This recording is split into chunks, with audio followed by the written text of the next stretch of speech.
or they use it in other forms of therapies. I'd say the most common that people are more common, like lately, is they use it in, there's a book called The Body Keeps the Score. Mm-hmm. So a lot of like trauma that happens in the body where the body holds trauma. So they use this type of testing. So it can be used in lots of applications. But it has to do with the neuromuscular response and how your brain and your body, I mean, your nervous system talks to every cell in your body and every cell talks back, which is just wild to me. So a common one that people might be familiar with, if I had a little reflex hammer and I hit your knee, right, and it was hitting over, it would kick out, and it's just this weird, like, you know, involuntary response, right? This is all involuntary. Your nervous system overrides your conscious response. So it kicks out, it feels weird, right? And so I mean, we could do that, but that would get tiresome and your leg wouldn't like it. So we can use any muscle in the body. I use the arm because it's right here, right? And you're gonna have an arm straighten your arm and like, yeah, perfect, high five type thing. And the goal is for you to hold this anterior deltoid. So I'm using anterior deltoid. Hold it here. I'm gonna have you resist me just to keep it in that same spot. So as I apply pressure, you lock in. No problems, right? I can push harder, but your arm is not going anywhere. Like, okay? You want me to actually resist? Right, yes. Now, we won't work that hard when we're testing, but so our patients, that they can see, this is locked in, because I've had people like really freak out whenever the reflex, because what happens when the reflex is activated, your arm will unlock, you will not be able to hold it up. Now, it comes right back. I had this guy who was a bodybuilder. He jumped off my table and like, started pacing my office and thought that I stole his strength. And I was like, Samson, yeah, settle down. It's gonna come right back. Because I mean, his arms were as big as my head. So clearly, if we were in a arm wrestling situation, I was not gonna on top. But anyway, it's a response. It's involuntary. So you are not control this, right? But how your body responds to these different stimuli. So what's great about it, working with kids is a great example. Like. This has actually been around for hundreds of years. They didn't understand why it worked because they didn't understand the nervous system and the neuromuscular response. So they would make people like eat the food or hold it in their mouth, which is really terrible because I have a lot of powdered things over here that you do not want to eat. And so there's a lot of gagging and there's trash. And I was like, so we don't have to do any of that anymore, thank goodness. Because it will think of like, if you go back to like, I think it's like 7th grade, 8th grade, like physical science where you talk about electrons and protons and like those things interact with the field. I don't explain all that to patients unless they ask because like that energy field gets a little woo-woo and people are like, energy. But I mean like we have electricity in our body. If your heart stops, they shock it with electricity. Like there is electrical current in our bodies. And there's like you have a field of things that are living have a field around them that is sensitive. So like if you're sitting there and you sense somebody walk up behind you, it's because you're there. Feel their aura. Yeah, sure. Whatever it's called. But I mean, if you do, there's a like living things have those things in motion that allow you to sense somebody else, right? So anyway, so it's really using that type of. It's like a quantum physics and an applied kinesiology, and so most people don't even ask. So if I tell them anything, they just glaze over like, I don't care, lady, just make it work, right? I don't give me the result. Right. But all I say, this style of testing existed long before they understood the neuroscience of it, but they just knew it worked. So it's gonna be fun. Okay. So this hand to the side, holding here, and all right, so this is, every patient I start out with a calibration. So they know what it feels like whenever something's activated. So you can relax a little bit. There you go. I touch the bridge of your nose. This is a connected reflex. And so I'm gonna press here and she holds, no problem. When I intentionally disrupt the reflex to see how you respond and for you to get a sense of what it feels like when you respond. So this is a disrupted reflex and your arm unlocks.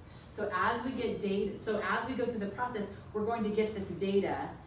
And then what are we gonna do about it? So then we figure out what does it mean, how do we integrate this data to give us, the information, what we're looking for, okay? So that shows that your body responds to this style of testing really well, which is what we want. When I, right around your belly button is where I place the foods because that's the most sensitive digestive reflex and that that part of your immune system that we're trying to target, like this is where it's most easily accessed.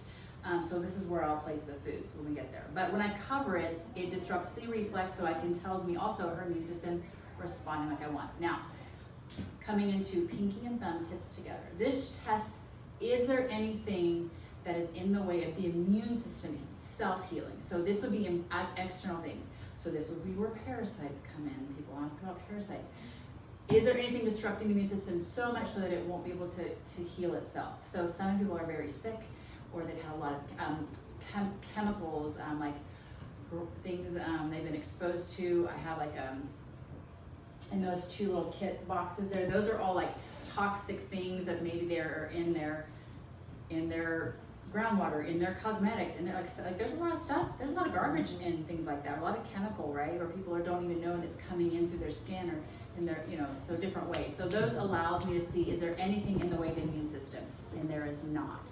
I actually test both sides open for me, and then, nope, this arm out, pinky thumb, and this hand, and this one's open, just hold that, perfect. So if she had either of these not hold, then I would go into that extra step to see what it is. So, but if you had like a significant infection, viral, bacterial, fungal, or parasitic, it would show up, or some of these other, doesn't mean that you don't have any of these things, it just means they're not overwhelming and keeping your body from healing. So that's all we care about right now, okay? So that's our first step. This is our second step. No, you're good. Let me get naked. There you go. I'm so used to they like pull up there. I'm like, we're good. We're good. I would do it. No. Don't. Hold here for me. So this is egg yolks. Now, if this was disruptive to her system, if this was inflammatory and was gonna her arm would unlock, and it doesn't. So we're good. So I just move through the foods and I talk a little bit about them. Egg yolks. And if she may say, well, every time I eat eggs, I feel bad. So that's a data point for me that I'll tuck back in my mind, because she's not, eggs themselves aren't the problem, but maybe the function, something digestively is not breaking them down. Probably gallbladder, but something. I love her gallbladder. Good. Same with the gallbladders. We need like a champion gallbladders. But it's usually something, but it's a good data point to kind of tuck away and go, okay, we'll come back to that. Because if they're responding to something that tests fine, then there's something function related that we need to address. But it usually shows up anyway, but it's good to kind of connect that when we can. All right. This is our GMO corn. So not an issue for you, but again, that's where I think dollars are worth being spent for just pretty much everybody. This is almond. So these are covering our most common inflammatory foods. They are not everything. If you notice, every time you eat red bell peppers, you look 6 months pregnant, probably an issue. But those are really specific. Oftentimes this covers 98%. If there's like an outlier, it'll show up. It'll be easy to identify, because it'll be like, well, I just noticed that happened twice in a row. And we can go back through and deduct what it is better. They can bring in a bell pepper. We can test it itself. But I don't test that like individual thing specifically. We just go, because we could have a whole thing of food and spend hours doing it if we wanted to. But we won't. Garlic. So garlic. Oh, thank God. Garlic and onions are in the FODMAP food category. So some of you have heard maybe of that acronym. It has to do with the kind of sugars that, and if you react to the most common, which are garlic and onions, it's a long list. And it is a chore to avoid, because they're in a lot of things listed as natural flavorings, because they don't have to list them out, and so those can be kind of the biggest pains to have to do without. So, but here's oats, so oat flour, oat bran, oat milk, oatmeal. So if people have to go off dairy, it's good to know this would be a good alternative should we get there. This is our peanut. Legumes, so anything in the bean family, black, pinto, chili beans, green beans, hummus from the garbanzo bean, anything in the bean family, fine. This is cocoa, raw cocoa, so coffee would be in the same family. If you were caffeine reactive, we would see it here. No. Coconut, so this is the fruit sugars. Monk fruit would be here. Coconut date, which are great alternatives that are easy to find because they're at Walmart. So that's my threshold. You have to go to a specialty store. This is white refined sugar. So there's one, right? So put that aside. This is rice. This is white rice, and it's not reactive to you. Now, still spikes most people's blood sugar somewhat. If you also had a pancreatic issue, I would say, like, you know, edit your, like, this is something you would over time. So my initial visit, and then I see patients about every 4 weeks, depending on what we're dealing with, about 4 to 6 months, depending on what we're dealing with. Because we want to get the body time. Like, we need to get some stuff out of the way, give it what it needs, and give it some space to do what it needs to do. Because of skin, cells are regenerating at different rates. So after about 6 months, we're at a pretty good place for most people, and we start spreading them out every couple months, usually once a quarter, to check in and see what we need to adjust until I've been with patients long enough to just, and then it's just kind of a as needed, or every 6 months. So, all right, that was rice, beans, soy. This is genetically modified flour, so it's most things, right? So I was gonna say, continue. I was gonna ask like the difference between the gluten and then the genetically modified, okay. And then dairy.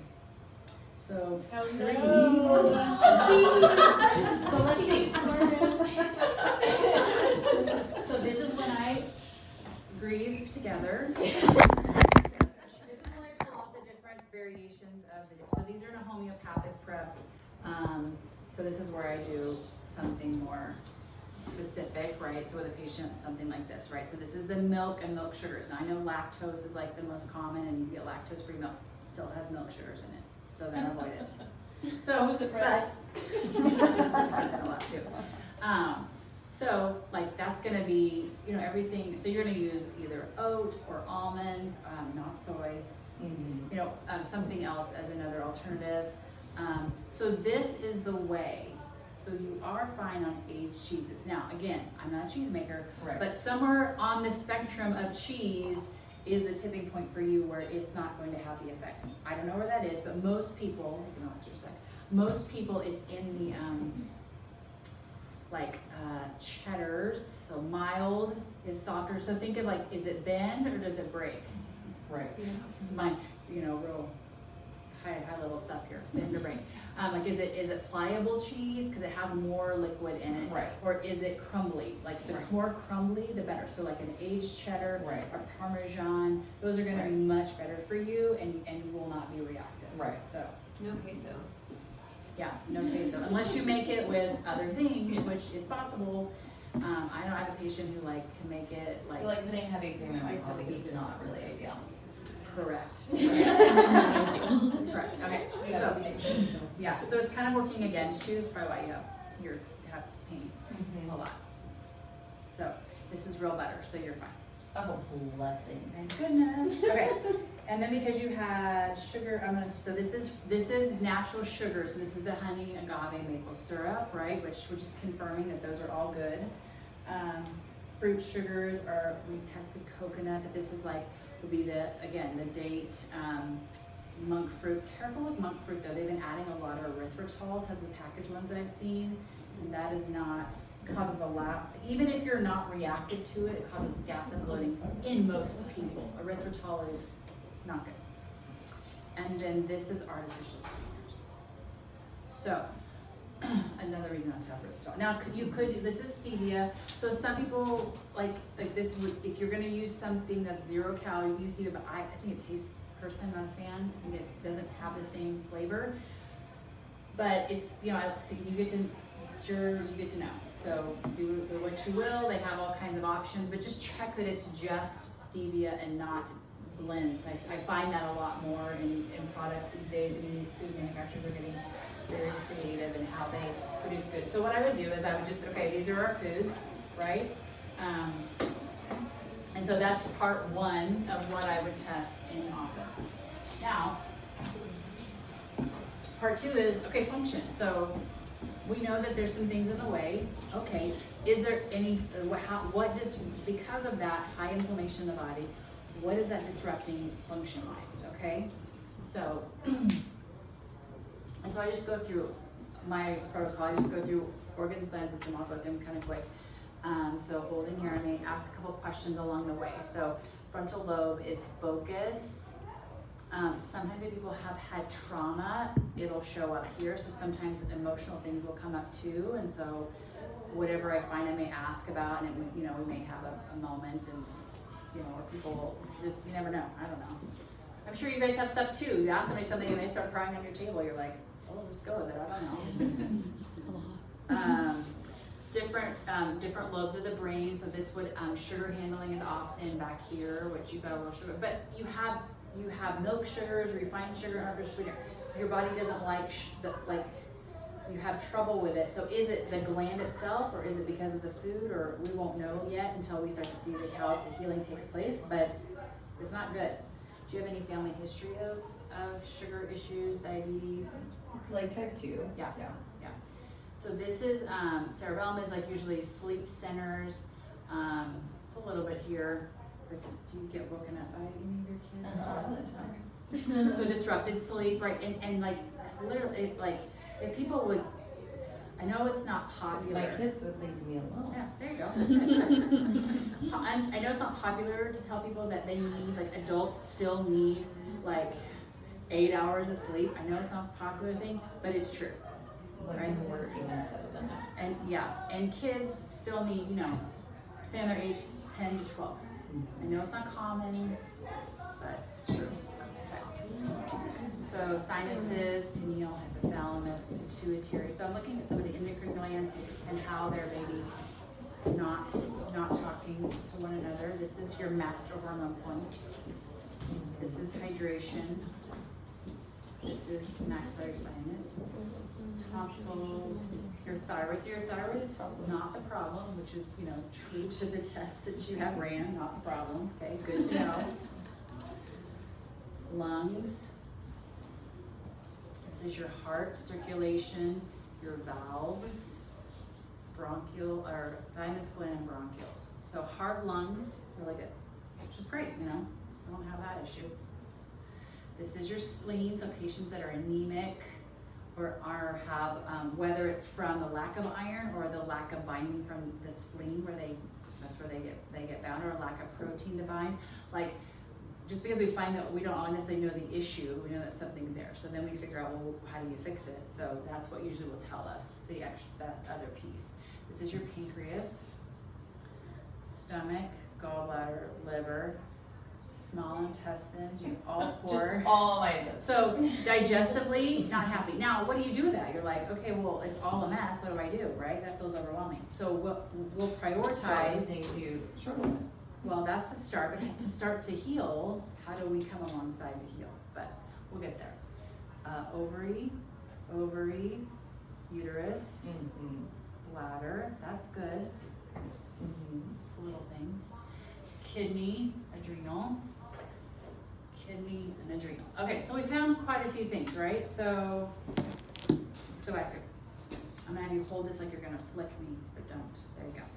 So this is called priority, and this is how the body will tell us what's first, okay? So there's a little mystery to it, but that's just the human body. So is it the frontal, or let me see, you had the crown, you had sugar handling, a little bit of sleep. We had master hormone point, and we had hydration, so those are not your main issues. Pancreas, stomach, gallbladder, liver, small intestine. So her biggest issue is small intestine. So then I would go over here to my tray of things, and I would figure out, okay, so I have like 5 or 6 of like favorites. I have 5 or 6 favorite probiotics. Which one would I go with? I don't know. And so I'm just going, none of these are wrong, but I want the one that's most right for you. And so, because that's going to help you feel better faster. In my office, they're in like a different order. So, they're alphabetical, but they're laid out a little bit. So these are like some of my favorites. I don't know. I just have good success with them. So, yeah. So, yeah. Pretty good. So that allows, I didn't even know something was up there. yeah, so this is disrupted, so I'm looking for what creates connection to this neuromuscular reflex, which means it will heal the tissue. And this one is really good. Now just for fun, I'm gonna show you the other ones, because they don't work. But this one does. So then, just doing that can potentially, like there's patients that I only do one thing and that's all I do. Like I'll have to address the other 10, 12 points, I don't know.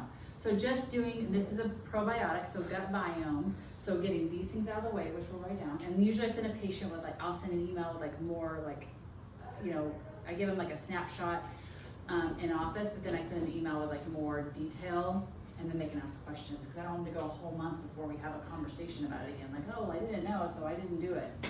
No, that's not gonna help. No, everybody's journey's different. Race over all of it. Okay, open for me for fun. Let's just see what shows up. So I didn't do anything for sugar handling. I didn't do anything for hormone or hydration. Back to her pancreas, stomach, gallbladder, liver. We did a small intestine, we didn't do any large intestine, right? So I didn't do anything there. But this unlocks enough, that balancing the gut is enough of this change that I don't have to do all that. So this is uterus and then adrenals. So those are the two that remain, which are both part of the endocrine system. And the adrenals make your hormone precursors and a lot of other things. So where would we start? So uterus or adrenals? Your body says adrenal. So then I go over here to where I have probably, Because my uterus feels like it's a big issue. well, but we're going kind of upstream to fix the foundation. Trust the process. No, I believe it. I feel like there's maybe some other things that maybe I don't know here, everybody else does. But I mean, I literally have so many things for. I just identify with the uterus being an issue. Gotcha. I think we all I'll do. start a GoFundMe for an hysterectomy. Well, once it's gone, you can't fix it. Now, I'm not saying that nobody ever needs a hysterectomy, because that is not true. But if we can fix it and not have you go through that, you will have a lot easier time. I mean, if you can stop me from bleeding out for 10 days every month, I'll be happy. Yeah, that's a good start. Okay, there's adrenals, and then open for me and see if we still. So yeah, we still want to address here. So no.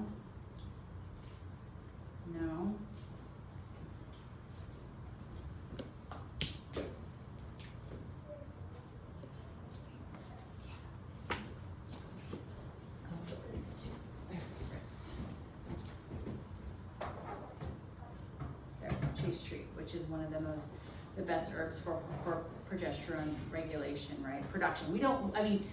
If you went to your OBGYN, they may give you progesterone, but that's still your body will never make it as long as it's getting it from an external source. Not to say there's never a time and place for that. It's just your body is never going to make it. So we see a lot of hormone dysregulation for anyone who's ever been on any kind of birth control. Like that one doesn't work, just for fun. So there we go. So we can relax for a second. So like when your body has She's like, what are these? when you're using external sources for things, your body is not going to be making its own. So whatever that is in whatever stage. So girls, I get girls, and have fertility, which fertility issues have grown exponentially because of the birth control pill has been around for generations now. We've seen, and it's just super disruptive. It does what it's intended to do, but it has a lot of unintended side effects. Same with all these other, I remember people doing the Depo-Provera shot, which is just destroys, right? It destroys everything. Your body, your relationships, it makes you crazy. What's the one they put in your arm, the implant thing? People had to get those dug out. Ugh. There's some really, really rough. There are some that are non-hormone emitting, right? There are some, a copper IUD, which I know is not as in trend as I still got pregnant with an IUD, so we're just.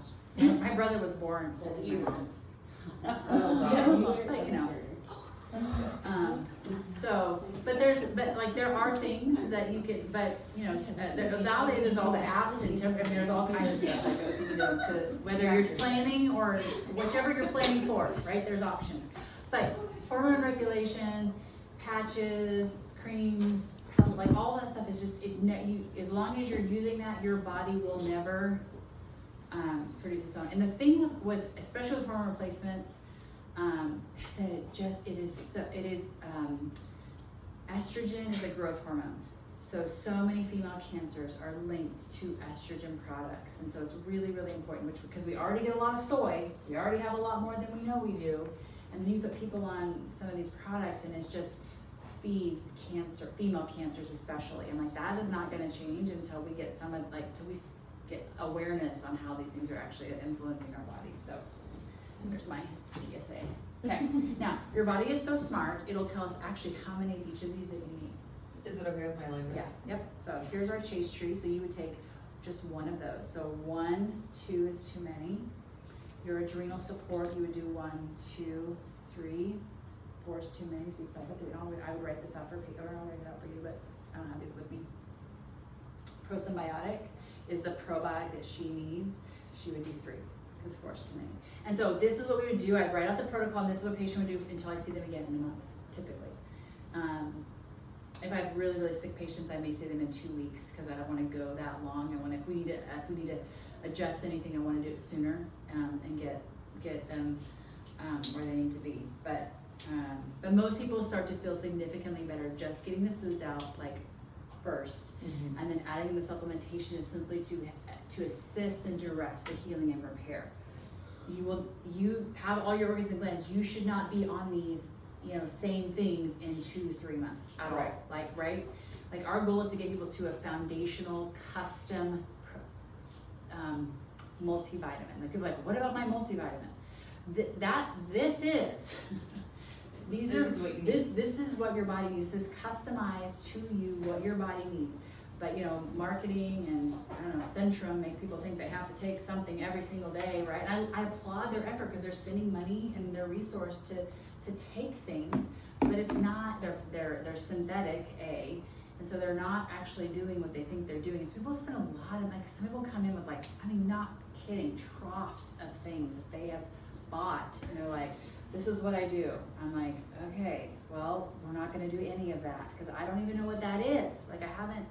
I'm like, what do you think about this product? What do you think about this? I just want to see, what does your body need right now? And this is not it, because you wouldn't be coming in. Yeah. If you felt well, you would not be here, right? Most people aren't just, I'm just curious. What? No, not most. I mean, it hasn't happened yet, so I don't know, but maybe it's out there. But people are coming in with a lot of stuff going on, and young, not old people, they're, young people coming in, especially with hormone issues. Hormone and digestive are pretty constant coming in. So it's just identifying what's in the way and what does the body need to heal. And so, and you are seeing the effect of it on the skin. You guys are seeing it in, like you said, I mean, you can do it if you give them an order of care from the outside, but how much more powerful is it if we can also be doing the inside? Because the outside's important. You gotta do all the steps too. I mean, but there's only so much we can do topically if they're right. having all the issues. A friend of mine, he's an old man and he's been in practice for 50 plus years. So I told him, I said, I'm doing this presentation. I want to know if there's anything you think I should add about skin. And I'm going to read you what he sent me. Please do. It made me laugh, but also made me sad. And I'm going to write that down for you so you can have all of that. Okay. He said to me,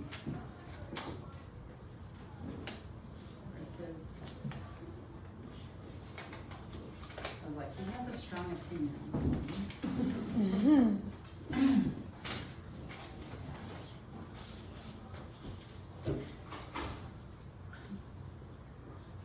Dermatology outside of providing antibiotics topically and internally for skin infections is one of the most corrupt and incompetent fields in all of medicine.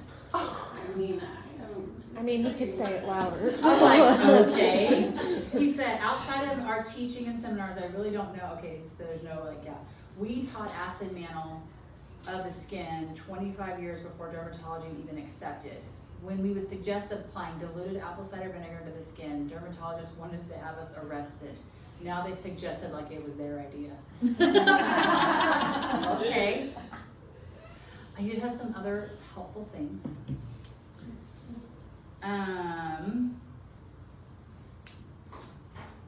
Talked like lactic acid is one of the best treatments for skin to repair skin barrier. So I don't know. I mean, We agree with that. what products you guys have, but I'm sure you have a lot to choose from. He talked about to restore the pH balance, super important. So cleansers that keep the pH between 4.5 and 5.5. Ceramide, cholesterol, and fatty acid moisturizers. The lactate urea support. Short lukewarm rinses, and then choosing topical pre and probiotics. So that would be an interesting. I have not explored using topical pre and probiotics. That would be something I think that would be really interesting to like delve into a little more. I don't know We have what some- We have some some. awesome. The Great. Clear Skin probiotic line and then the kombucha, Pro and Post. Wonderful. See, there you go. We're on alignment. So dermatology is the most corrupt. I was like, Can you go over kind of like how some of these things show up on the skin? Like we see it on the skin, how do we kind of know where to go or like how to navigate? You said keratosis pilaris, would that Yeah. include like milia? Would that be like a it would be like a dairy? like a Use it. similar, a similar. What about eczema? One of my girlfriends, Yeah. she's allergic to red meat, Mhm. and she will get like almost like these eczema type of breakouts, Mhm. even from her. If she has a turkey burger but it's cooked next to a beef burger, it's like the whole situation. So I was wondering, like, is that valid, or like some of the things we see would be the keratosis pilaris, the milia, eczema, or like whether that's pretty severe or not, like things like that. I think rosacea I see a lot. Yeah. And capillaries, like capillaries right in here on the nose, which Yeah. our last class, she mentioned something about that being tied to like acid reflux. Or like esophagus. Yes, or esophagus issues. Yeah. So that's something that I see a lot too. Okay. So like the inflammatory skin conditions, the eczema, some of the rosacea can be those. I mean, those are inflammatory reactions. Okay. So those are happening inside, not so much on the skin. So gut barrier for your Yeah. friend that has like, if you're that sensitive to something cooked next to something else, like to me, we're More missing issues, something. yeah. We're missing something digestive. She's not breaking down her proteins or her fats. One of the two. It would be my first guess. So I would look stomach, and if her stomach acid is appropriate, because it's supposed to have a very low pH, right? It's like 2.7, I think, stomach acid. And then and a lot of people take antacids because they've been on them for, whatever, decades. I don't know. Your stomach has to be a low pH to break your protein bonds. So that's really important for to have that available. I have a quick question. So one of my girlfriends, she's been on the shot, like the GLP-1 shot, for I don't even know, a year and a half, 2 years, and her rosacea and like her breakouts through here, like after topical treatments, laser treatments, it has not gone away. And I was like, girl, it is from you being on the shot. Yeah. She's like, well, I'm not stopping. So Did she not have it until she started using it? she would have it here and there, but it's been consistent, like in a full flare. Yeah. Oh, like Yeah. since she's been on it. Because of 6 months ago. how that affects. So if she was interested in getting off Yeah. and having another option. She's tiny enough. She Yeah, doesn't need to yeah. be on. Yeah, I feel like it's hard. People don't want to get off because they're afraid of what. Yeah. Because they didn't change maybe the volume they can eat because it restricts your. They didn't change what the problem, right? What Right. they eat, right? So that's going to be like identifying that, and then berberine is a great herbal that works in this, it's the original GLP-1. Right. Berberine is depending on the health of their liver, you may have to add milk thistle, but there are other things to use other than that. And the problem with all of those medications is we don't know all the effects that they have. Yeah. But there are, any drug, if you listen to the commercial, I mean, part of the times I'm like, is this Saturday Night Live? Like, is this for real? Are they saying that this is what we're trading off for this whatever? I'm like, wow, like, there's a, Sense of impending. yeah, all these things that for eczema or whatever. So, you're willing to trade all of these things. Wow. But I know it can really how it affects people's mental, their self-image, like all of those things. Of course, they're important. And so, what can we do? So, other skin conditions, like the capillaries. So, if it's happening in their skin, they probably have weak capillaries in the rest of their body. Maybe like you'll see it in some of their veins or other places in like legs and things like that. Buckwheat is and it strengthens capillary tone. So people that bruise easily is another. I was gonna say that I'm very vascular, so would that, after you just did my situation, would that be something that you saw at all or no? I would, maybe down the line, but Right. priority would be first what we Right, found. right. Yeah, maybe. Yeah, it could be something, or your body can maybe resolve it itself. Once you got all of that inflammation out of the way, it may be fine. You Yeah. know, I because bruise inflammation is going to insanely. disrupt those normal rhythms, and so. But when you see a lot of that, like broken capillaries, their vascular tone is really weak. So, real vitamin C and buckwheat are the two, real, full complex, not just ascorbic acid would be what they need to strengthen their capillary throughout their body. You said something else. Psoriasis. Did we say psoriasis? But I mean, those are inflammatory things. But I did have a couple of fun herbs that might be interesting. Go to Kola. G-O-T-U. Go to Kola. K-O-L-A is like nature's Botox. Like, seriously. It is a super, it's their Ayurvedic medicines, since the garden, it's been around. It's, go to G-O-T-U, Kola, K-O-L-A. Go to Kola. It is improves synthesis and maturation of collagen, so it helps regenerate connective tissue. So people, we use it a lot post-surgical, like when people are having a knee replacement or something like in a joint or like a connective tissue. But you guys, I have them take a good herbal if they want to improve their tone, their elasticity and their tone, their collagen. Go to Kola, and it's what brand would you say? so there are a few. You want the potency. So Gaia, G-A-I-A, is easy to find. I use a brand called MediHerb, which is really, really powerful. So I use that. I have people come in and they're like, my surgeon couldn't believe how quick I healed. I'm like, I know, because you're on Coca-Cola and your body is going to heal. Like before they could even get the stitches out, like they were like couldn't even get because they had healed up so fast. So it's a really, but there's a couple of brands, and I can send Dana some of these like more specific that are easy to find, but that are quality, because they're not all created equal. So do you have any say or insight on neem leaf? I had one of my clients say that she was taking that more as to help regulate her hormones or alternative like birth control. N-E-E-M. No, but I've heard it. No, I've not heard of that. No, that's a new one for me. I've got a question on you referenced the potency making a difference when you're reading labels. So what should we be looking for as far as potency is concerned? Like on herbs or on food? Like percentages? Like for supplements. Yeah. Because you mentioned that if it says, So think of it like, I mean, if you're looking at like for food-based supplements, you're looking at more, you're, under 100. Okay. Because nature is, built on that scale.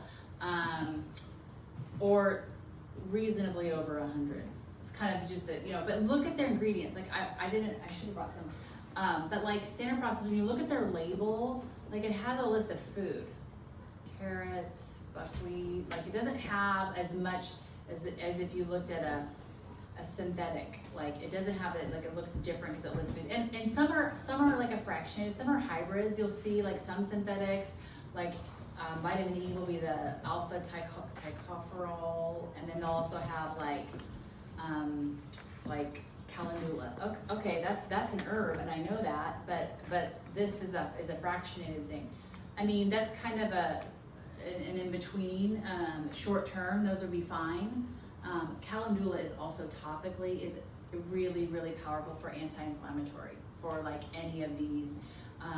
There used to be some, like, I don't know if it's still existing and so I would love it, but there used to be a brand called, like, I think it was John Masters Organics, but they made a calendula cream. They don't make it anymore, but if anybody did, that would be like, it is so calming, so good. So if you know of any. We do have a moisturizer with Eminence, the organic products we use. It's the Calm Skin Collection, and their moisturizer, it's calendula, chamomile, arnica, thickness shade. Perfect. Yes, there you go. It's really good for rosacea clients. Yeah, so it's very, very calming, so that's a great herb for that.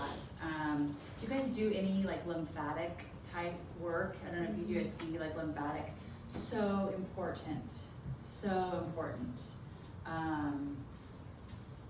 And calendula helps with lymphatics as well. So if you're doing lymphatic massage, which you know is a very, very light touch, it's almost ticklish type feeling. But I see a lot of people with,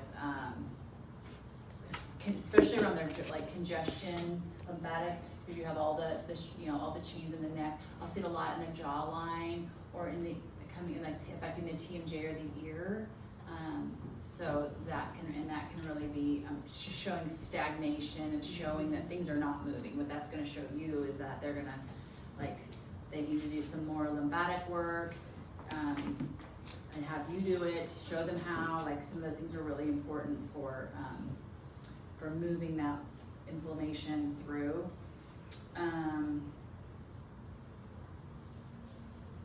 Some people are just, they're just constipated, their liver's congested, they're not moving out waste. Like that's pretty common and you can see it on the skin, kind of, especially if they have a lot of, like hormonal acne, of course, is that, certain places on the face and the chest and the back. But I feel like a lot of people just don't move out the metabolites, the waste. So, do they eliminate, do they have bowel movements every day?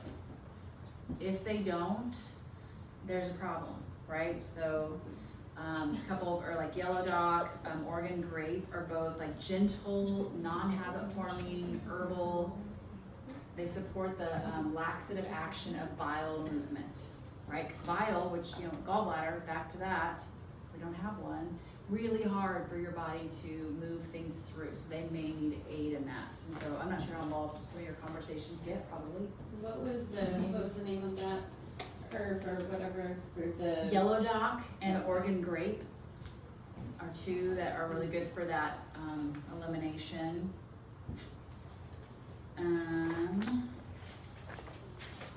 Do those just help move your bowels, or are you gonna have diarrhea if you do those? Yeah,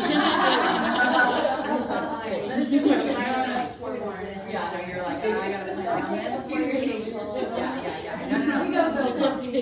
Yeah, they're gentle. They're not like putting your. It's not like a laxative. No, it's not a laxative. No, it just helps helps things move through the body. Yeah.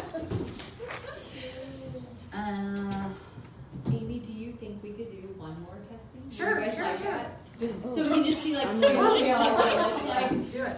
Oh, I'm so down. And if you're in the middle of something, keep going, but No. I think they would like to see that. Yeah, let's do it again. Let's do another one. I need to write it down. Raquel, send me your video. No. Okay. I did it years You're good. Bailey, I'll bring you my balloons. There's definitely something. How much was this cost?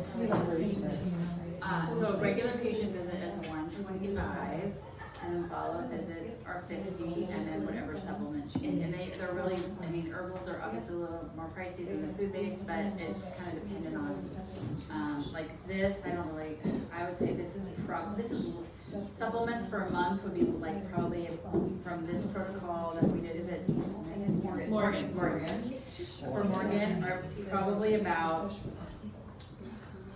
I'd say less than $75. So it's not, they're. Can I put a pickup order in for later today? Yes.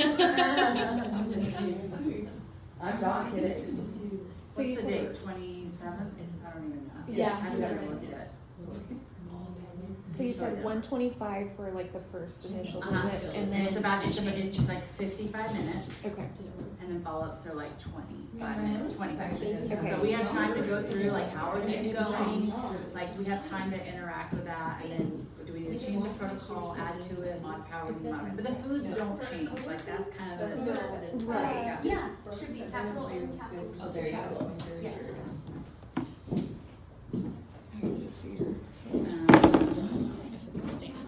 I'm like, sticks is not cutting it. No, I'm kidding. So much. I'm just like, I can't afford to go to big pharma. I just can't. It's soy. Ugh. Evil soy. What's bad though is like whenever I stopped drinking lactose, I went to soy milk.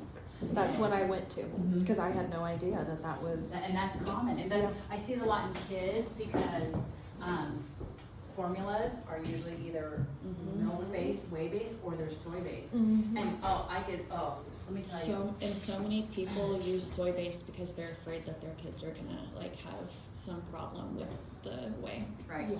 The fascinating thing is, and to me devastating, is that they've been able to track a lot of this through the WIC program because they get a lot of data from the Women and Infant Children program. And they've been able to track generations because that program provides formula, and typically in the it's common in those cultures to not breastfeed and to use formula. So they've tracked it for generations, and they show that kids that have been on soy formula, which a lot of them go to because they have trouble with the, because again, you can't mimic nature. Breast milk is better, everybody, and we know that not everybody can do it. But the percentages that go to formula in this program is way different than the general population. But I will say, they have tracked the hormonal changes in kids that have grown up from parents who grew up on soy formula. The sexual development, their organs has been drastically different than the general population. So girls, the average age of starting their period that have been on that they tracked was like 8. That's when I started. That's about when I started. And Like 8 or 9. And the average, outside of that, like the population that did not is like, Yeah. the average is like 14. I was like 9. Yeah. But I was on birth control by the time I was 12. Because that's where they got that term like soy boys. Yeah. Like, Yeah. guys Boys, that- and you could look at men that have, they have breast tissue. Men are getting breast cancer because of soy in our food, right?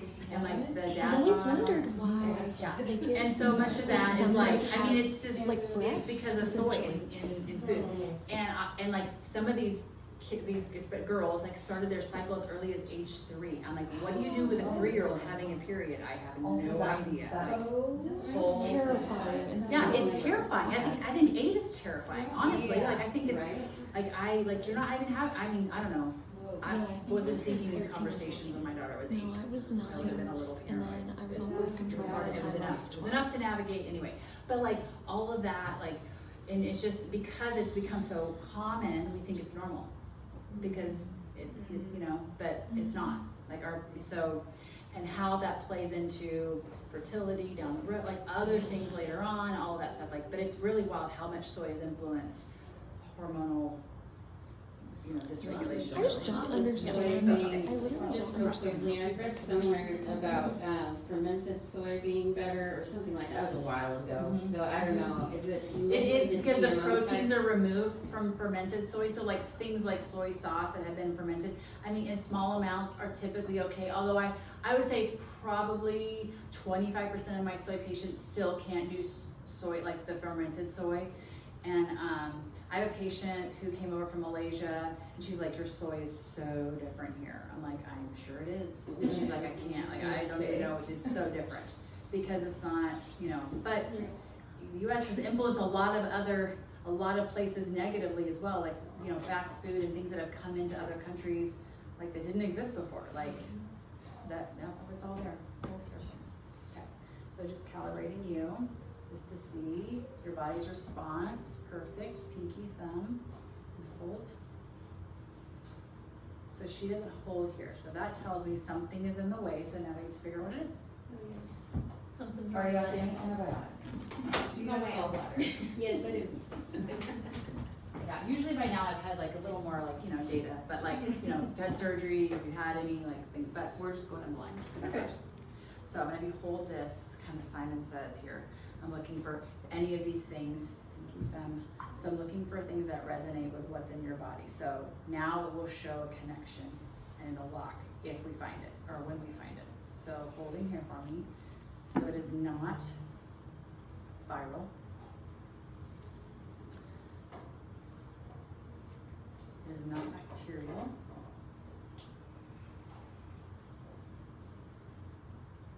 It's fungal. It's not parasites either. Oh, good. Yeah. I might still look at all of them because these things are opportunistic and they kind of show up in groups. So, so first and foremost, we'll deal with the fungal issue. Okay. Before we move forward, so this is kind of a fun, maybe a little more complex, but like that's why some things wouldn't work. Like I tried this, I tried that. But until you fix the gut flora, like your fungal layer is so overwhelming. Even if we put good bacteria in, like you have to kill off, you have to have die off of the overpopulated fungal. So yeah, holding here. Not that one.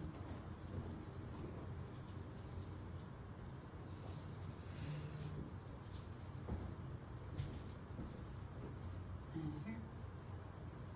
So this is a much stronger probiotic than what she was on, but her issue is different. Yours is systemic, meaning it's everywhere. Okay. Hers is in the small intestine. Yeah, hers is in the small intestine and affecting all of digestion, but yours is systemic, meaning it's throughout the body. So some people would find that they have like for example, this may not be you, but someone will have they're like, oh yeah, I'll say, do you have a fungal issue throughout the body? Do you ever have like mystery, like things show up and like, well, I've got a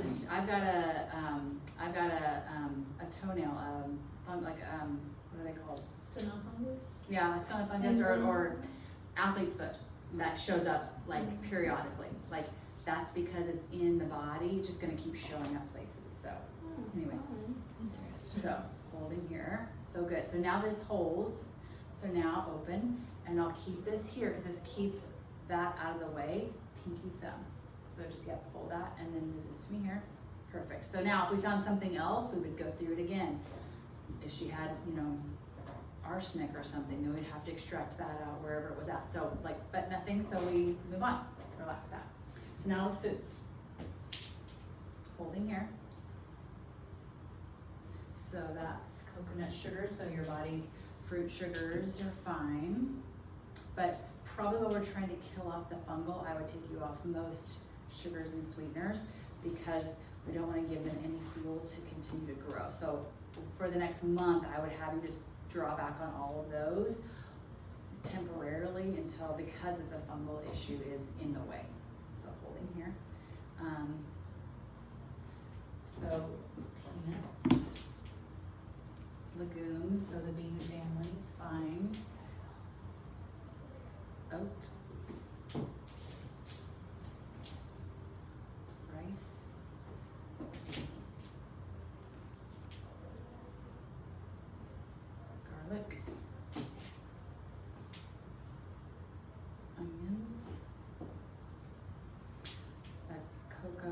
coffee and caffeine. Good. Egg yolks. Egg whites.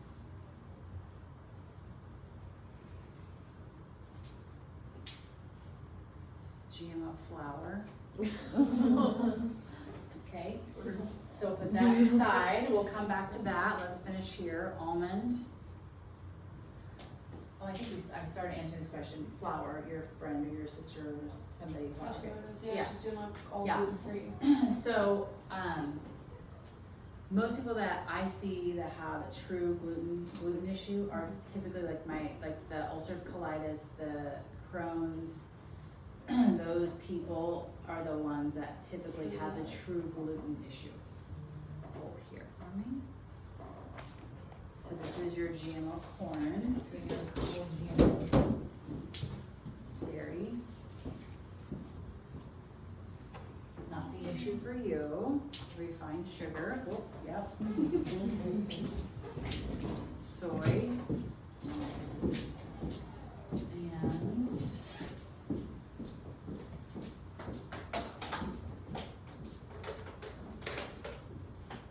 I'll check the sweetener just because you have the other sugar. Artificial sweeteners. It's actually not everybody, but I do think it's something everybody should get rid of. Alright, so now, so you have 3 of my sort of like highly processed. So this is a non-GMO, so holding here. This is a non-GMO flour, no problems, right? This is fine, so it's not gluten. If this still responded, I would grab the gluten protein out and I would confirm it is a gluten protein, but it's not. Because she would react, it doesn't matter if it's GMO or non-GMO, if it's gluten, it doesn't matter. So you are not like off all flour. So mine was gluten though. No. What do you use for your snacks? Gluten? Like flour came out there. Is that gluten? Is No, it, it's gluten free. but you don't have to be Oh gluten wait, free, but you just have to be don't- non-GMO. Non-GMO. Shoot, I don't know. I'll look it up for you. I don't know. I know what that brand. Holding It's here. blue. Refined Just sugars. I just know the color by now. Oh, dairy milk and soy. Here, this is corn, so I really think you're reactive to corn just overall. So corn flour, I mean corn oil, like a canola oil is really common. Popcorn, corn chips, tortillas, and a lot of people that are maybe gluten free go to a lot of corn products, and so that might be. Beautiful. So corn, so corn is true. Flour is just the GMO, and I'll write this out for you so you don't have to remember what I'm saying. This is sugar in the raw, holding here. So refined sugar, yes, but real sugars, no.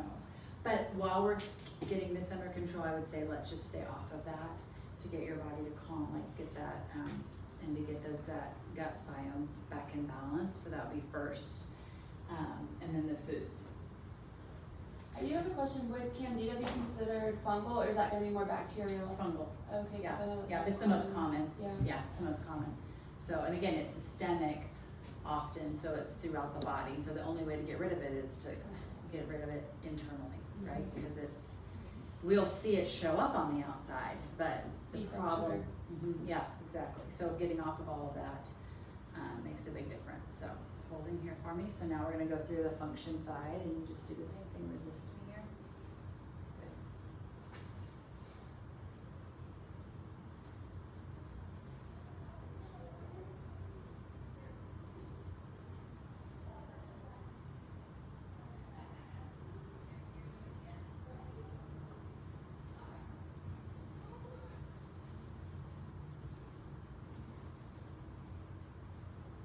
So all that, good, nothing showing yet. Even your sugar handling isn't a problem, it's just the fungal balance that creates, or feeds, which perpetuates that. Stomach, liver.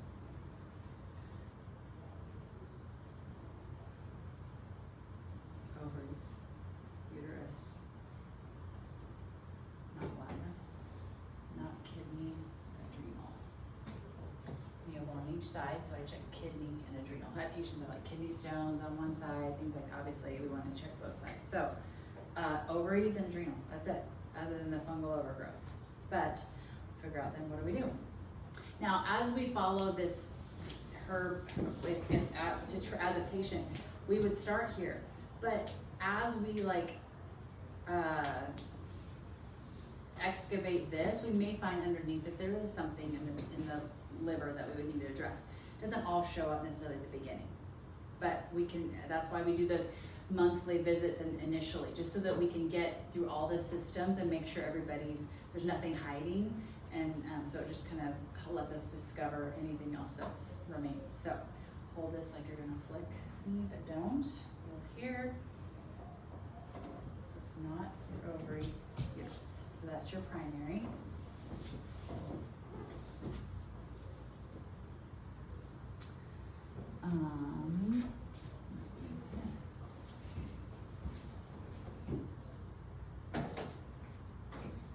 see if this is a good fit. Oh, there. I left bottles somewhere. This is good. Gotta be careful. Really stuff. We have a good bunch of them. Yeah. Well, and if I don't put them back in order before the next patient, then I get myself in some serious trouble. Especially if I'm like looking for something and nothing's working, and I've got 20 things out. If I don't put them away before the next patient, then the whole day's down. Uterus. Not you either.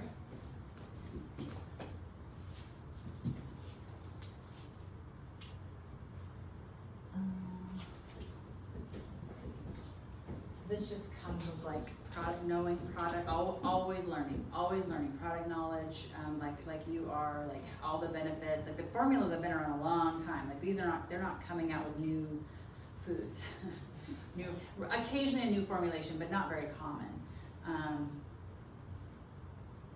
Closer.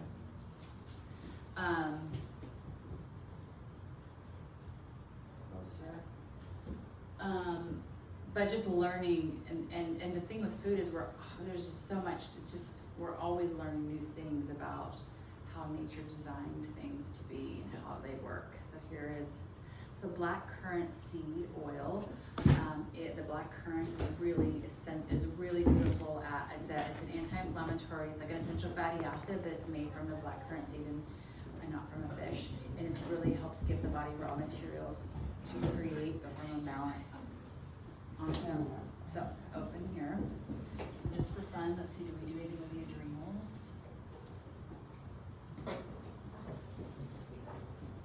No. Or the ovaries. So we would do your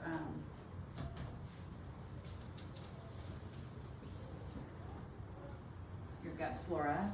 That's complex. I'd have you 2 of those a day and 2 black currant seed, and that's where. Make sure everything holds. Yep, that's all we do. That's where we start. But the things that are in the way are the foods. Until you dealt with that systemic fungal infection, probably candida, you would just kind of be having maybe some success, but it doesnn't last, and then you just be constantly playing this game. So people have tried a lot of different things, and it'll work for a little while. That's usually an indicator that it's obviously deeper than just the obvious. So, especially if stuff worked for a little while. Right now. Wrong side. Tell me your first name. Lindy, Spell. Lyndei. Right. You didn't know how to spell Lindy? Yeah, come on. It's so hard. I would have transposed the Y and the I. Most people do.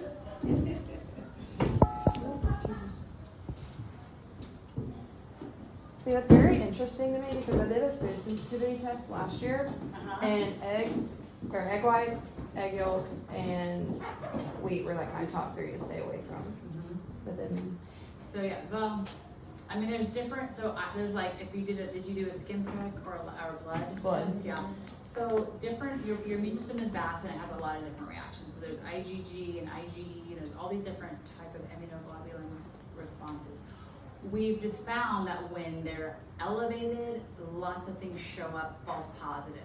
So, so I've had people, again, people come with binders of like tests that they've had done. And I'm like, okay, well, let's just put that aside and let's just see what you, I don't know.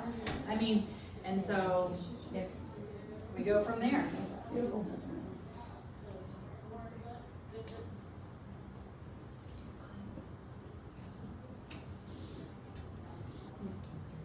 But if you were like, I don't know if that test is differentiating between genetically modified Right. for flour and non. I mean, I don't know what they would have, you know, I don't know, and maybe they do or don't, I don't know.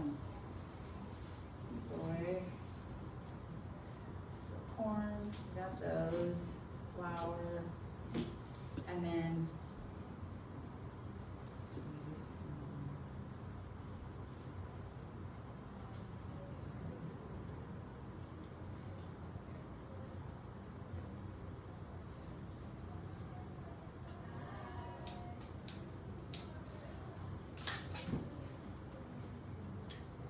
I would have to go off of all the sugars and sweeteners right now, even the real stuff, just how we get that under control or limited. I was gonna say, how do you do that? Yeah, you can do fruit sugars. Those typically don't have quite the response, but just like added sugars, I would take you off. But for now, just till you can get that systemic thing under control. So. So if anyone wants to book, what's Yes. the best way? Yeah. Okay, I Do have that. ours. Yeah. I don't know what. And also share with everyone.